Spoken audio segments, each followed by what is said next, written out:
saya akan membahas tentang materi pengantar manajemen. Sebelum masuk ke materi yang lebih jauh, saya akan menjelaskan apa itu manajemen. Manajemen merupakan proses perencanaan atau planning, pengorganisasian atau organizing, pengarahan atau actuality, dan pengawasan atau controlling. Usaha-usaha para anggota organisasi dan penggunaan sumber daya organisasi lainnya agar mencapai tujuan organisasi yang telah ditetapkan. Materi yang pertama yaitu pengaruh lingkungan terhadap manajemen. Macam-macam lingkungan organisasi dan pengaruhnya terhadap perusahaan terbagi atas dua, yaitu lingkungan eksternal dan lingkungan internal. Lingkungan eksternal terbagi atas dua, yaitu mikro dan makro, di mana mikro lingkungan yang mempunyai pengaruh terhadap manajemen yang terdiri atas penyedia, langganan, para pesaing, lembaga perbankan, dan bukan bank, dan lain sebagainya. Lingkungan makro mempunyai pengaruh tidak langsung seperti kondisi perekonomian, perubahan teknologi, politik, sosial, dan lain sebagainya. Lingkungan makro terbagi atas dua, yaitu lingkungan lokal dan lingkungan internasional. Lingkungan internal. Lingkungan internal adalah faktor-faktor yang berada dalam kegiatan produksi dan langsung mempengaruhi produksi. Lingkungan umum perusahaan mempunyai komponen-komponen dalam lingkungan umum, meliputi demografi, ekonomi, alam, teknologi, politik, dan budaya. Hubungan lingkungan dan organisasi. Lingkungan organisasi secara umum dapat diartikan sebagai suatu yang tidak terhingga dan mencakup seluruh elemen yang terdapat di luar suatu organisasi.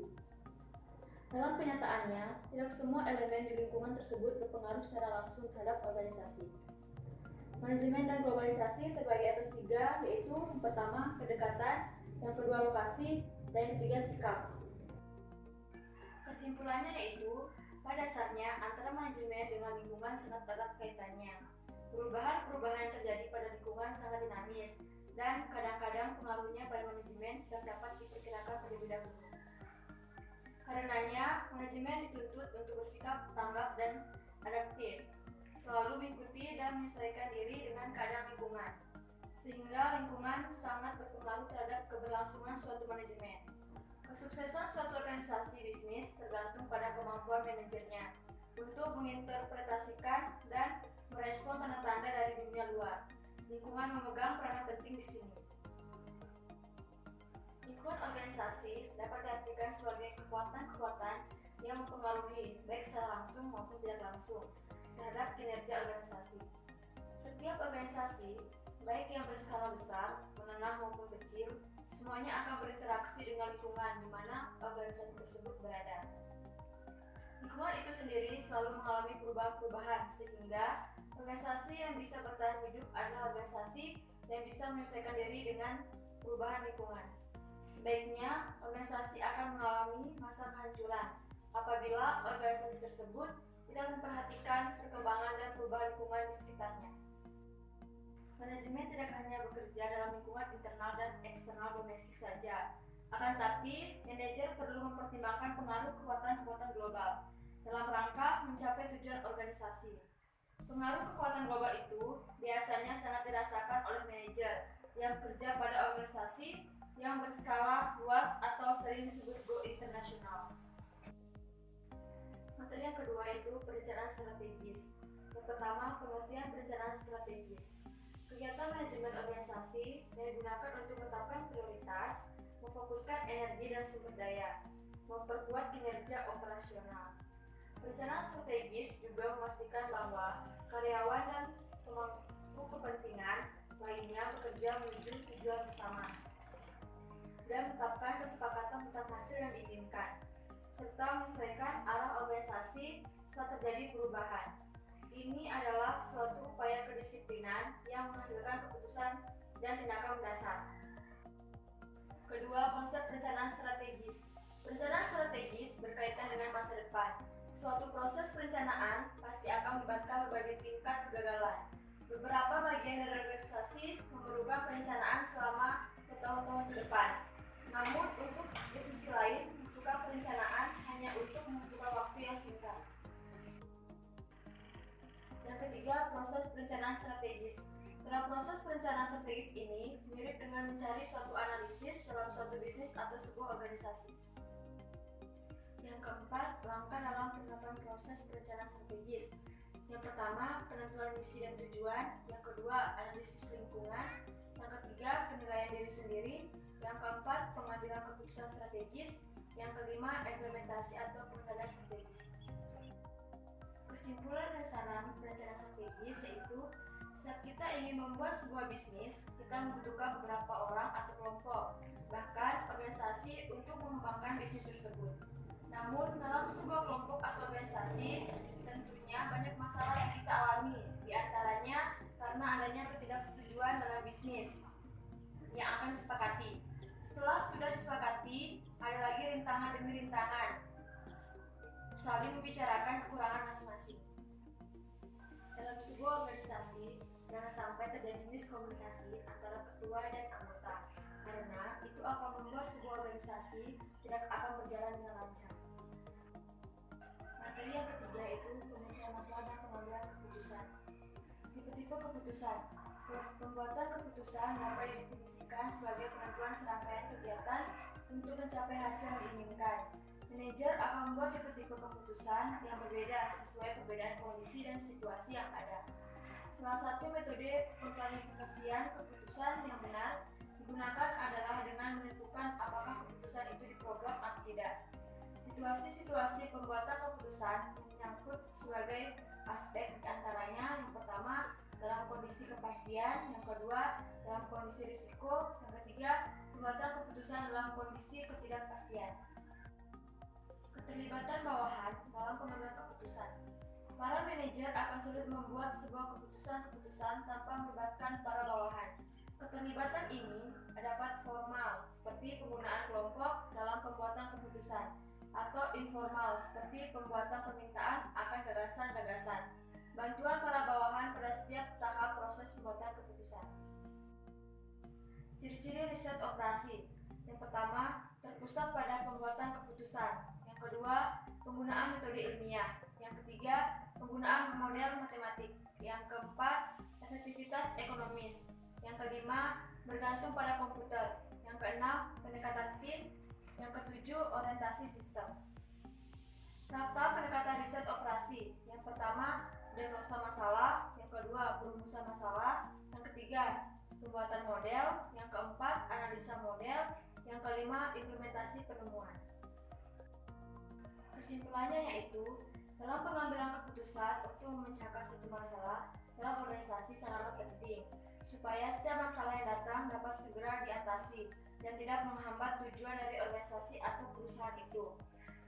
Oleh karena itu, dalam pengambilan suatu keputusan harus mempertimbangkan cara mencari informasi, memahaminya dengan baik dan mendiskusikan keputusannya dengan orang-orang yang ikut dalam organisasi atau perusahaan itu. Jangan hanya keputusan sepihak saja, agar keputusan yang diambil dapat diterima dengan baik oleh semua pihak atau orang-orang dan dapat memecahkan masalah yang ada. Materi 4 yaitu pembagian personalia dan struktur organisasi. Yang pertama, pengertian personalia dan organisasi. Personalia adalah kumpulan kegiatan dalam suatu organisasi dengan tujuan mempengaruhi efektivitas sumber daya manusia dan organisasi. Sekumpulan orang dapat dikatakan sebagai organisasi jika memenuhi 4 syarat berikut. Yang pertama, organisasi itu merupakan suatu sistem.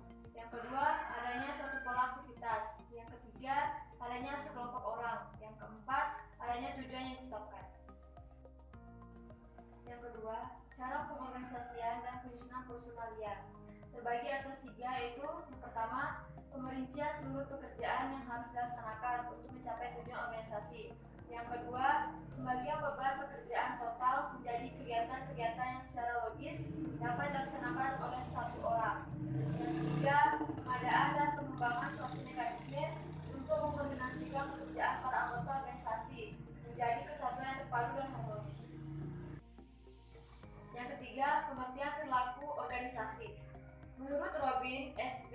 1984-1986 menyatakan bahwa perilaku organisasi adalah perilaku yang berkenaan dengan tindakan-tindakan manusia yang dapat diamati atau diukur. Perilaku organisasi terbagi dalam 3 tingkatan. Yang pertama, individu. Yang kedua, kelompok. Yang ketiga, organisasi sebagai suatu sistem. Yang keempat, penyusunan personalia organisasi.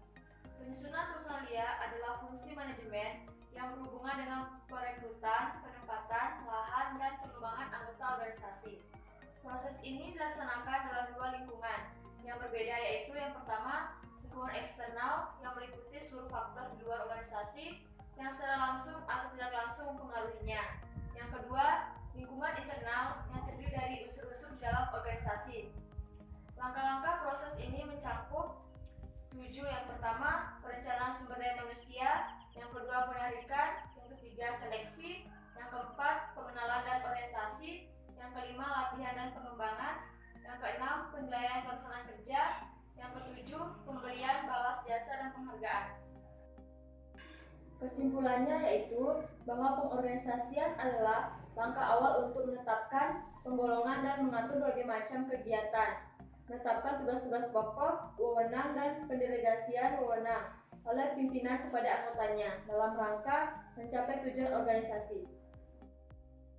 Sedangkan dalam penyusunan personalia merupakan fungsi manajemen yang berkenaan dengan penarikan, penempatan, pemberian latihan, dan pengembangan anggota-anggota organisasi, di mana keduanya saling berkesinambungan antara pengorganisasian dan penyusunan personalia organisasi.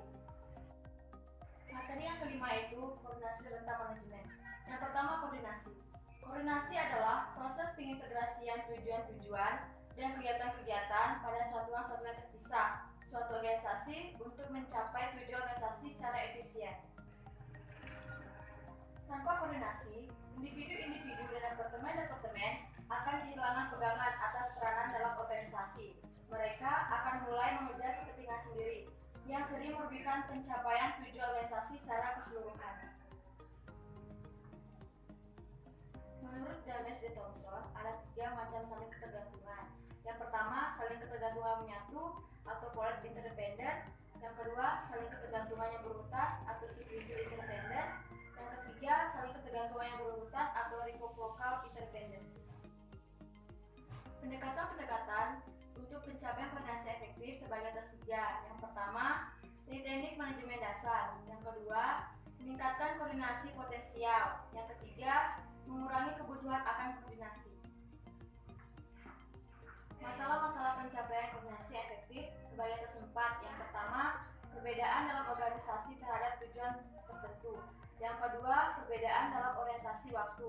Yang ketiga, perbedaan dalam orientasi antar pribadi. Yang keempat, perbedaan dalam formalitas struktur. Pendekatan-pendekatan untuk pencapaian koordinasi efektif terbagi atas 3. Yang pertama, teknik-teknik manajemen dasar. Dengan mempergunakan teknik manajemen dasar sebagai pengarah umum kegiatan-kegiatan serta aturan-aturan dan prosedur-prosedur. Yang kedua, meningkatkan koordinasi potensial. Diperlukan bila bermacam-macam satu organisasi menjadi saling tergantung dan lebih luas dalam ukuran dan fungsi. Yang ketiga, mengurangi kebutuhan akan koordinasi. Dalam beberapa situasi adalah tidak efisien untuk mengembangkan cara mengkoordinasi tambahan. Ini dapat dilakukan dengan menyediakan tambahan sumber daya untuk satuan-satuan organisasi atau pengelompokan kembali satuan-satuan organisasi agar tugas-tugas dapat berdiri sendiri. Mekanisme pengkoordinasian dasar terbagi atas 3. Yang pertama, hierarki manajerial. Yang kedua, aturan dan prosedur. Yang ketiga, rencana dan penetapan tujuan. Meningkatkan koordinasi potensial terbagi atas 2. Yang pertama, sistem informasi vertikal. Yang kedua, hubungan-hubungan horizontal. Hubungan-hubungan horizontal terbagi atas 6. Yang pertama, kontak langsung antar individu-individu. Yang kedua, peranan penghubung. Yang ketiga, panitia dan satuan tugas. Yang keempat, pengintegrasian peranan-peranan. Yang kelima, peranan penghubung manajerial. Yang keenam, organisasi matriks. Rentang manajemen. Rentang manajemen atau rentang kendali adalah kemampuan manajer untuk melakukan koordinasi secara efektif, yang sebagian besar tergantung jumlah bawahan yang melapor kepadanya. Prinsip rentang manajemen berkaitan dengan jumlah bawahan yang dapat dikendalikan secara efektif oleh seorang manajer. Hubungan rentang manajemen dan koordinasi. Semakin besar jumlah rentang, semakin sulit untuk mengkoordinasi kegiatan-kegiatan bawahan secara efektif. Rentang manajemen lebar dan rentang manajemen sempit. Yang pertama, rentang manajemen yang melebar. Tingkatan hierarki yang semakin tinggi cenderung cenderung mengurangi kecepatan waktu penyebaran informasi dari atas ke bawah. Yang kedua, tentang manajemen yang menyempit. Pada umumnya, moral dan produktivitas karyawan akan meningkat dalam organisasi-organisasi kecil daripada dalam organisasi-organisasi besar. Penentuan rentang yang tepat terbagi atas dua. Yang pertama, tentang manajemen mempengaruhi penggunaan efisien dari manajer dan pelaksanaan kerja efektif dari bawahan mereka. Yang kedua, ada hubungan antara tentang manajemen di seluruh organisasi dan struktur organisasi. Pendekatan Gray-Sunas. Dalam memilih suatu rentangan, manajer harus mempertimbangkan tidak hanya hubungan satu dengan satu secara langsung dengan bawahan yang diawasi, tapi juga hubungan mereka dengan bawahan dalam kelompok 2 atau lebih. Faktor-faktor yang mempengaruhi rentang manajemen terbagi atas 6. Yang pertama, persamaan fungsi-fungsi. Yang kedua, kedekatan geografis. Yang ketiga, tingkat pengawas langsung yang dibutuhkan. Yang keempat, tingkat koordinasi pengawas yang dibutuhkan. Kelima, perencanaan yang dibutuhkan manajer. Yang keenam, bantuan organisasional yang tersedia bagi pengawas. Kesimpulan dari koordinasi rentang manajemen yaitu koordinasi sangatlah dibutuhkan dalam setiap organisasi ataupun kelompok apapun demi tercapainya segala sesuatu yang hendak dicapai. Komunikasi merupakan suatu kunci utama dalam tercapainya suatu koordinasi yang efektif. Pada dasarnya, koordinasi merupakan suatu pemrosesan informasi. Di sini peranan manajer sangat dibutuhkan dalam melaksanakan tugasnya dalam bidang pengontrolan, pengawasan, dan evaluasi. Pendekatan hubungan dan kelancaran informasi antara manajer dengan bawahan pun juga sangat perlu diperhatikan agar dalam pelaksanaan tugas terdapat masalah informasi ataupun tekanan dalam bekerja. Selain koordinasi efektif dalam mencapai tujuan, juga perlu diperhatikan jumlah bawahan yang dapat dikendalikan secara efektif oleh seorang manajer atau yang biasa disebut rentang manajemen. Memang sulit untuk menentukan jumlah yang ideal karena hal ini tergantung pada banyak variabel seperti besarnya organisasi, teknologi, spesialisasi, kegiatan-kegiatan rutin, tingkat manajemen, dan sifat-sifat pekerjaan lainnya. Namun, setidaknya kita dapat menemukan rentang yang optimal untuk situasi khusus melalui penentuan batasan rentangan bagi organisasi pada umumnya. Terlalu lebarnya rentang berarti manajer harus mengendalikan jumlah bawahan yang besar sehingga menyebabkan tidak efisien. Sebaliknya, jika rentang terlalu sempit, dapat menyebabkan manajer tidak digunakan sepenuhnya. Dapat disimpulkan bahwa semakin besar jumlah rentang, semakin sulit untuk mengkoordinasi kegiatan-kegiatan bawahan secara efektif. Materi 6 yaitu manajer dan lingkungan organisasi. Yang pertama, pengertian manajer. Menurut Kamus Besar Bahasa Indonesia, manajer adalah yang pertama, orang yang mengatur pekerjaan atau kerjasama di antara berbagai kelompok atau sejumlah orang untuk mencapai sasaran. Yang kedua, orang yang berwenang dan bertanggung jawab membuat rencana, mengatur, memimpin, dan mengendalikan pelaksanaannya untuk mencapai sasaran tertentu. Yang kedua, jenis-jenis manajer.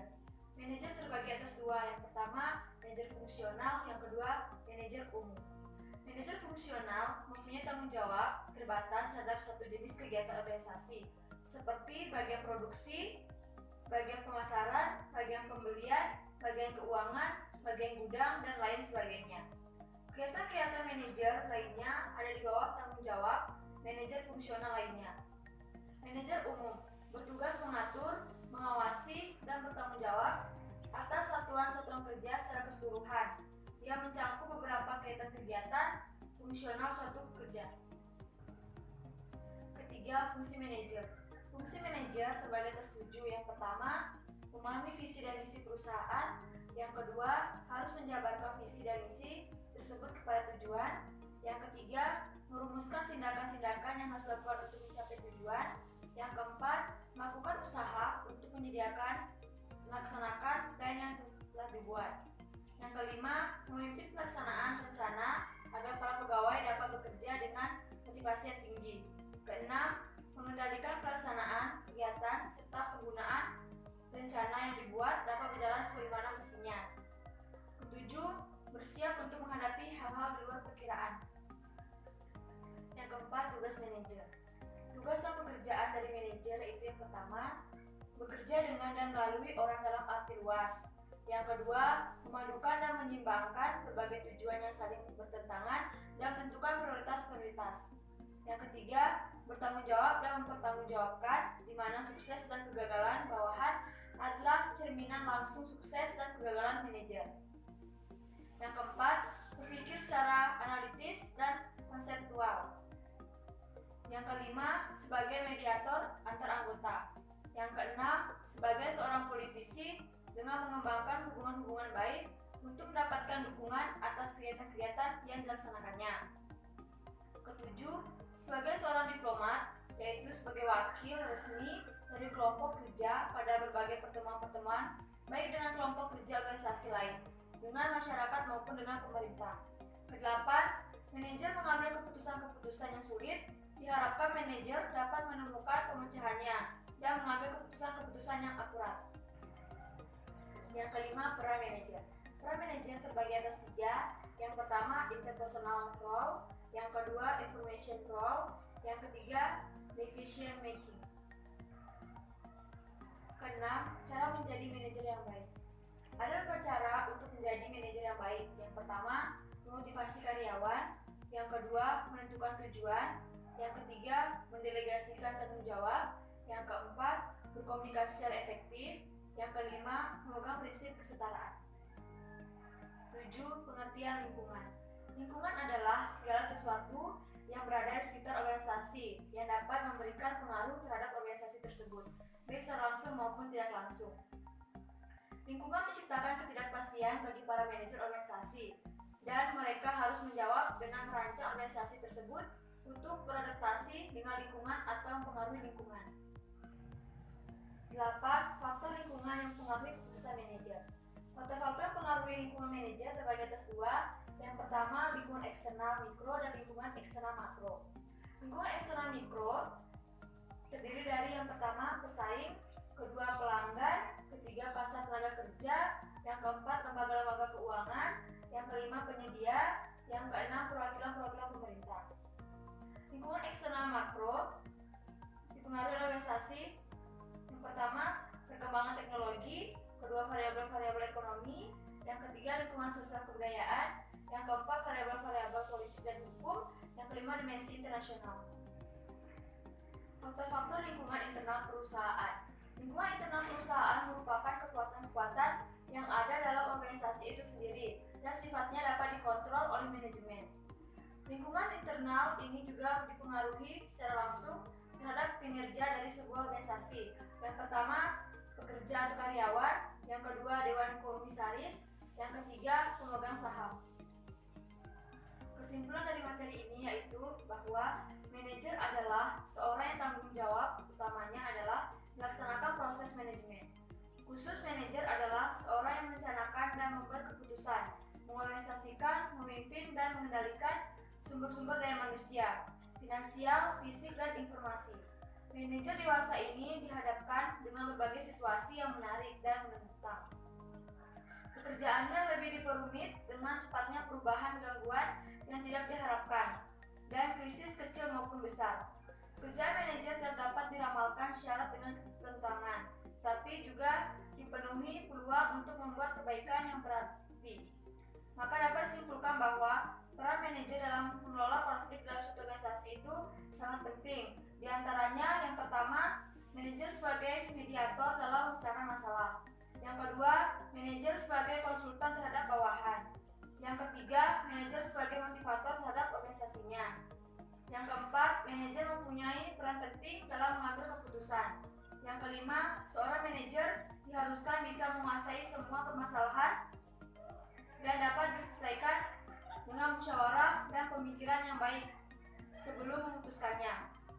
Selain itu, seorang manajer juga diharapkan bisa menjadi teman sekaligus sebagai orang tua dalam organisasi, sehingga dengan keadaan seperti itu, perkembangan organisasi bisa diciptakan dengan baik dan dapat diwujudkan apa yang menjadi visi dan misi dalam organisasinya. Materi ketujuh, pendelegasian wewenang. Pendelegasian wewenang adalah melimpahkan hak dan tanggung jawab kepada orang lain yang terlegitimasi untuk mengambil keputusan dalam melaksanakan kegiatan-kegiatan tertentu untuk mencapai hasil efektif. Manfaat dan kelemahan pendelegasian wewenang. Manfaatnya yang pertama, kualitas keputusan yang lebih baik. Kedua, komitmen bawahan terhadap keputusan yang dibuat. Ketiga, delegasian dapat membuat pekerjaan bawahan lebih menarik, menantang, dan bermakna. Keempat, delegasi mengefisienkan waktu manajer. Kelima, menjadi metode efektif dalam mengembangkan manajer. Kekurangannya yang pertama, bertambahnya nilai gaji bawahan yang terampil. Kedua, gaji yang mahal dan keputusan yang buruk. Ketiga, adanya perasaan ketidakadilan pada bawahan. Keempat, kualitas pelayanan yang tidak konsisten. Tujuan pendelegasian wewenang terbagi atas 5. Yang pertama, agar organisasi berjalan efisien dan lancar. Yang kedua, tersalurnya kemampuan bawahan secara efektif. Yang ketiga, mendorong semua pihak berorientasi dalam memaksimalkan kerja demi tujuan. Yang keempat, memungkinkan bawahan berprestasi, tumbuh, dan berkembang. Yang kelima, untuk membantu atasan dalam perhitungan keputusan yang diambil dengan meminimalisir kesalahan. Tahapan pendelegasian wewenang. Yang pertama, penugasan pekerjaan, di mana manajer harus dengan jelas mendefinisikan tugas dan pekerjaan yang harus dilakukan bawahan. Yang kedua, memberikan wewenang, di mana ketika bos berbagi wewenang dengan bawahannya dengan diberikan kebebasan yang cukup untuk melaksanakan tugas dari atasannya. Yang ketiga, menciptakan tanggung jawab dan akuntabilitasi. Akuntabilitasi timbul dari tanggung jawab yang berasal dari otoritas seseorang untuk menjalankan tugasnya berdasarkan kemampuan sesuai dengan arahan atasannya. Cara pendelegasian tugas kepada bawahan. Yang pertama, menerangkan dengan jelas rencana-rencana pendelegasian tugas. Yang kedua, perincian tugas-tugas pekerjaan dan wewenang secara jelas. Yang ketiga, memilih orang yang tepat untuk pekerjaan yang ditugaskan. Keempat, memelihara garis-garis komunikasi yang terbuka. Kelima, menetapkan alat-alat pengendalian. Keenam, berikan ganjaran bagi delegasi yang efektif dan sukses. Sikap pemimpin dalam pendelegasian. Yang pertama, pemimpin mendelegasikan wewenang harus dengan alasan yang masuk akal, bukan karena ingin lari dari tanggung jawab. Yang kedua, pemimpin harus hati-hati dalam memilih orang untuk diberikan tanggung jawab. Ketiga, mempercayakan sesuatu tugas harus disertai perhitungan yang kuat. Keempat, pemimpin sebagai pemberi tugas harus secara konsisten memberikan dukungan penuh. Kelima, tugas yang diberikan harus sepadan dengan wewenang, hak, tanggung jawab, kewajiban, dan pertanggungjawaban yang tepat pula. Elemen pendelegasian wewenang terbagi atas 3. Yang pertama, kekuasaan. Yang kedua, tugas. Yang ketiga, tanggung jawab. Kesimpulan dari materi ini yaitu pendelegasian adalah kegiatan seseorang untuk menugaskan stafnya atau bawahannya untuk melakukan bagian dari tugas manajer yang bersangkutan dan pada waktu bersamaan memberikan kekuasaan kepada staf atau bawahannya tersebut, sehingga bawahan itu dapat melaksanakan tugas-tugas itu dengan sebaik-baiknya serta dapat mempertanggungjawabkan hal-hal yang didelegasikan. Dari pendelegasian ini, manajer memiliki banyak kesempatan mencari dan menerima peningkatan tanggung jawab dari tingkat manajer yang tinggi. Selain mencari keputusan yang lebih tinggi dan lebih baik, juga efektif dalam mempercepat pembuatan keputusan. Melatih bawahan memikul tanggung jawab, melakukan penilaian, dan meningkatkan keyakinan diri serta kesediaan untuk berinisiatif. Materi ke-8, sentralisasi dan desentralisasi. Pengertian sentralisasi. Sentralisasi adalah memusatkan seluruh wewenang sejumlah kecil manajer atau yang berada di posisi puncak pada suatu struktur organisasi. Sentralisasi banyak digunakan pada pemerintahan lama di Indonesia sebelum adanya otonomi daerah. Urusan-urusan yang bersifat sentral adalah yang pertama luar negeri, yang kedua peradilan, yang ketiga hankam, yang keempat moneter dalam arti mencetak uang maupun menentukan nilai uang, yang kelima pemerintahan umum. Pengertian manajer dan tanggung jawab sosial manajer.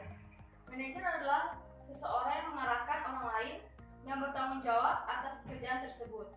Pemimpin adalah mereka yang menggunakan wewenang formal untuk mengorganisasi, mengarahkan dan mengontrol para bawahan yang bertanggung jawab.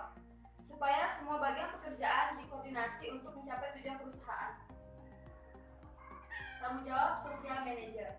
Tanggung jawab sosial manajer atau perusahaan adalah suatu konsep bahwa organisasi, khususnya perusahaan, adalah memiliki suatu tanggung jawab terhadap konsumen, karyawan, pemegang saham, komunitas, dan lingkungan dalam segala aspek operasional perusahaan. Kesimpulan dari materi ini yaitu sentralisasi adalah memusatkan seluruh wewenang atas segala urusan yang menyangkut pemerintahan pada tingkat pusat. Desentralisasi adalah pelimpahan wewenang dari pemerintah pusat kepada satuan organisasi pemerintahan di wilayah untuk menyelenggarakan segenap kepentingan setempat dari sekelompok penduduk yang mendiami wilayah tersebut. Materi ke-10 yaitu komunikasi. Komunikasi adalah proses pemindahan pengertian dalam gagasan atau informasi dari seseorang ke orang lain. Proses komunikasi terbagi atas 6. Yang pertama, sumber. Yang kedua, pengubahan berita ke dalam sandi. Yang ketiga, pengiriman berita. Yang keempat, penerimaan berita. Yang kelima, pengertian atau penerjemahan kembali berita. Yang keenam, umpan balik. Tipe-tipe saluran dasar komunikasi terbagi atas 3. Yang pertama, komunikasi vertikal. Yang kedua, komunikasi lateral. Yang ketiga, komunikasi diagonal. Hambatan-hambatan terhadap komunikasi efektif terbagi atas 2. Yang pertama, hambatan organisasional. Yang kedua, hambatan-hambatan antar pribadi. Materi ke-11 yaitu kepemimpinan. Kepemimpinan adalah kemampuan seseorang mempengaruhi dan memotivasi orang lain untuk melakukan sesuatu sesuai tujuan bersama. Kepemimpinan meliputi yang pertama, proses mempengaruhi dan menentukan tujuan organisasi. Yang kedua, memotivasi perilaku pengikut untuk mencapai tujuan. Yang ketiga, mempengaruhi untuk memperbaiki kelompok dan budayanya. Teori-teori kepemimpinan. Yang pertama, teori Gradman.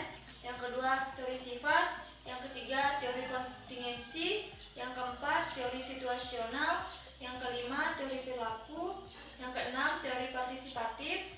Yang ketujuh, teori manajemen. Dan yang kedelapan, teori hubungan.